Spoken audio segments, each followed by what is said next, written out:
తెలంగాణ విశ్వవిద్యాలయంలో 2014లో నియామకం పొందిన అధ్యాపకులకు రాష్ట్ర హైకోర్టు డివిజన్ బెంచ్ తుది తీర్పులకు లోబడి షరతులతో పదోన్నతులు కల్పించాలని విశ్వవిద్యాలయ వైస్ ఛాన్సలర్ ప్రొఫెసర్ టి యాదగిరిరావుకు, రిజిస్ట్రార్ ప్రొఫెసర్ ఎం యాదగిరిలకు Telangana all university teachers association రాష్ట్ర అధ్యక్షులు professor Gaddam Mallesh, general secretary professor CH Srinivas, vice president professor Chalamala Venkateswarlu, సలహాదారులు professor C Kasim, professor Akhtar Ali, professor మద్దిలేటిలు డిమాండ్ చేశారు. రాష్ట్ర ప్రభుత్వం, రాష్ట్ర విద్యాశాఖ రాష్ట్రంలోని అన్ని శాఖల పదోన్నతుల విషయంలో సానుకూలంగా ఉందని గుర్తు చేశారు.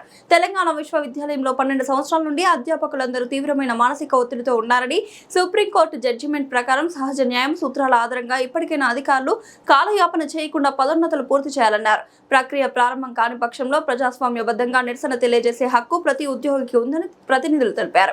ఈ కార్యక్రమంలో తెలంగాణ యూనివర్సిటీ టీచర్స్ అసోసియేషన్ ప్రతినిధులు doctor A Punnaiah, doctor Mohan Babu, doctor Adike Nagaraju, doctor Satyanarayana Reddy, doctor Rajeshwari, doctor Balakishan, doctor Neelima, doctor Sirisha, doctor Pata Nagaraju, doctor Jameel Ahmed, doctor Lakshman Chakravarthi, doctor Ramanachari తదితరులు పాల్గొన్నారు.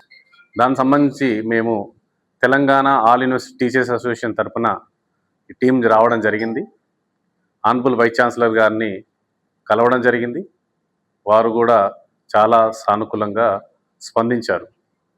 ఇది మేము వచ్చింది ఇక్కడికి వచ్చి ఏ వ్యక్తికో ఏ సంస్థకో మేము అగనెస్ట్ మాట్లాడడానికి గాను వ్యతిరేకంగా చేయడానికి రాలేదు. మా టీచర్ల యొక్క, మా అధ్యాపకుల యొక్క న్యాయబద్ధమైన వాళ్ళ యొక్క ప్రమోషన్స్ కోసం అడగడానికి కోసం రావడం జరిగింది. దానికి ఏ విధమైన పరిస్థితులు ఈ అడ్డంకులు జరుగుతున్నాయో గత 10 సంవత్సరాల పైగా వాళ్ళు పడుతున్న వేదన, వాళ్ళ యొక్క బాధలు వైస్ ఛాన్సలర్ గారికి చెప్పడం జరిగింది. ఎందుకంటే ఈ టీచర్లకు వీళ్ళకు రావాల్సిన న్యాయబద్ధమైన ప్రమోషన్లు, సరే ఏం జరిగింది, ఎలా జరిగింది, రిక్రూట్మెంట్ ఏమైంది అవన్నీ వీళ్ళు ఇక్కడ కూర్చున్న ఏ టీచర్ మీద ఒక కేసు కూడా లేదు. వీళ్ళు దానికి సంబంధం లేదు, వీళ్ళు బాధ్యులు కూడా కాదు. ఈ జరిగే విషయం యూనివర్సిటీకి వర్సెస్ మిగతా వాళ్ళకి. కానీ ఈ టీచర్లు ఆ వాళ్ళ మధ్యలో ఈ టీచర్లు వీళ్ళు ఇప్పటి వరకు నలిగిపోతున్నారు. దీన్ని ఇలా జరగకూడదని మేము ఆనరబుల్ వైస్ ఛాన్సలర్ గారిని రిక్వెస్ట్ చేయడం జరిగింది. అలానే మరీ ముఖ్యంగా చెప్పాలంటే మన గౌరవ ముఖ్యమంత్రి గారు, అలానే మన విద్యాశాఖ మంత్రి కూడా రేవంత్ రెడ్డి గారు మన విద్యా ప్రమాణాల గురించి రోజు మన పేపర్లో చూస్తూనే ఉన్నాం. అన్ని విధాలా మనం తెలంగాణని పైకి తీసుకురావాలని ఏ విధమైన విద్య మొత్తం పెద్దపీట వేస్తున్నారు. ఇలాంటి సమయాల్లో మన తెలంగాణ యూనివర్సిటీలో ఇలాంటి పరిస్థితి రావడం అనేది నిజంగా చాలా బాధాకరం. తప్పకుండా ఎక్కడెక్కడ ఏ విషయమైనా ఈ పరిస్థితుల నుంచి బయట రావడానికి, వీళ్ళకి న్యాయం జరిగేయడానికి మేమందరం తెలంగాణలో ఉన్న ఆల్ యూనివర్సిటీస్ తరఫున అందరము రిప్రజెంట్ చేసి త్వరలో దీన్ని పరిష్కరించే విధంగా చేస్తాం. దానికి మన వైస్ ఛాన్సలర్ గారు కూడా వచ్చే ఈసీలో కూడా పెట్టి దీన్ని సానుకూలంగా వచ్చే విధంగా ప్రయత్నిస్తామని హామీ ఇచ్చారు. దానికి మీడియా మిత్రులుగా మీరు ఎందుకంటే సొసైటీలో మీరొక ముఖ్యమైన పాత్ర పోషించే వాళ్ళు, అంటే మీరు సమాజానికి కళ్ళు చెవులు లాంటి వాళ్ళు. వీళ్ళు అంటే ఎందుకంటే ఇన్ని సంవత్సరాల నుంచి యూనివర్సిటీలో పనిచేస్తూ ఒక టీచర్కు రావాల్సిన ఒక ప్రమోషన్, అంటే వీళ్ళు ఇన్ని సంవత్సరాలు ఎంత మానసిక వేద అనుభవించారనేది మీరు కూడా ఒక్కసారి పత్రికా విలేకరు మా మిత్రులు ఒక సోదర భావంతో ఆలోచించాలని నేను మనస్ఫూర్తిగా కోరుకుంటున్నాను. ఎందుకంటే వీళ్ళు చేసిన తప్పులు కావు ఇవి, వీళ్ళు చేసిన ఎలాంటి విషయాలు కావు.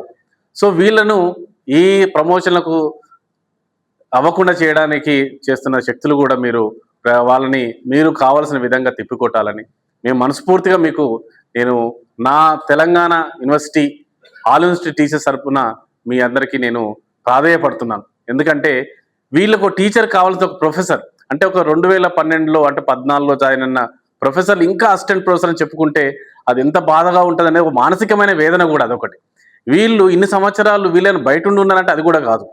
వీళ్ళు ఇదే యూనివర్సిటీలో ఉండి అన్నిటిలో కీలకమైన పోస్టులలో ఉండి యూనివర్సిటీని నడుపుకుంటూ, పాఠాలు చెప్పుకుంటూ, అడ్మినిస్ట్రేటివ్ ఈజీగా అన్ని విధాలుగా యూనివర్సిటీని కాపాడుకుంటూ వస్తూ వాళ్ళకు అంటే విద్యార్థులకు భావితరాల పౌరులను తీర్చిదే ప్రాసెస్లో వాళ్ళు అన్నీ చేస్తూ వాళ్ళ యొక్క సొంత హక్కులు సాధించుకోలేకపోవడం అనేది చాలా బాధాకరమైన విషయం.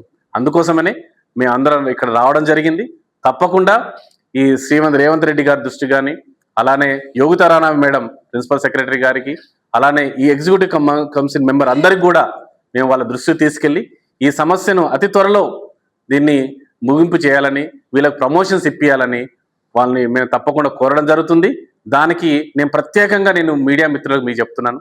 ఎందుకంటే మీ రోల్ కూడా చాలా ఉంటుంది కాబట్టి మీరు కూడా వాళ్ళకి సహకరించి వాళ్ళకి ప్రమోషన్లు వచ్చే విధంగా మీ పాత్ర మీరు పోషించాలని మనస్ఫూర్తి కోరుకుంటూ, ఈ అవకాశం ఇచ్చిన Telangana university teachers association president Punne sir గారికి, జనరల్ సెక్రటరీ గారికి, అలా ఆఫీస్ బేరర్స్ అందరికీ, అలానే ఇక్కడ ఉన్నటువంటి ప్రతి ఒక్క అధ్యాపకులు పేరు పేరున ధన్యవాదాలు తెలుపుతూ చివరిగా మీడియా మిత్రులు కూడా మరొకసారి ధన్యవాదాలు తెలుపుతూ ముగిస్తున్నాను. Thank you very much. ఒక జడ్జిమెంట్ రావడం, సింగిల్ బెంచ్ ఇచ్చిన జడ్జిమెంట్ తప్పని డివిజన్ బెంచ్ వచ్చింది. ఆ క్రమంలో మా రాష్ట్ర అసోసియేషన్ ప్రతినిధులు ఇక్కడికి రావడం జరిగింది. వాళ్ళు వైస్ ఛాన్సలర్ గారితో మాట్లాడారు. వారు హామీ ఇచ్చారు. ఏం మాట్లాడారు ఆ డైలాగ్ మొత్తం కూడా మా ప్రెసిడెంట్, మా రాష్ట్ర బాధ్యులు, మా జనరల్ సెక్రటరీ, రాష్ట్రానికి సంబంధించిన ప్రధాన బాధ్యులు ఇచ్చారు. వారు మాట్లాడతారు. వారిని మాట్లాడాల్సిందిగా సాధారణంగా ఆహ్వానిస్తున్నాం. ప్రొఫెసర్ మల్లేశం గారు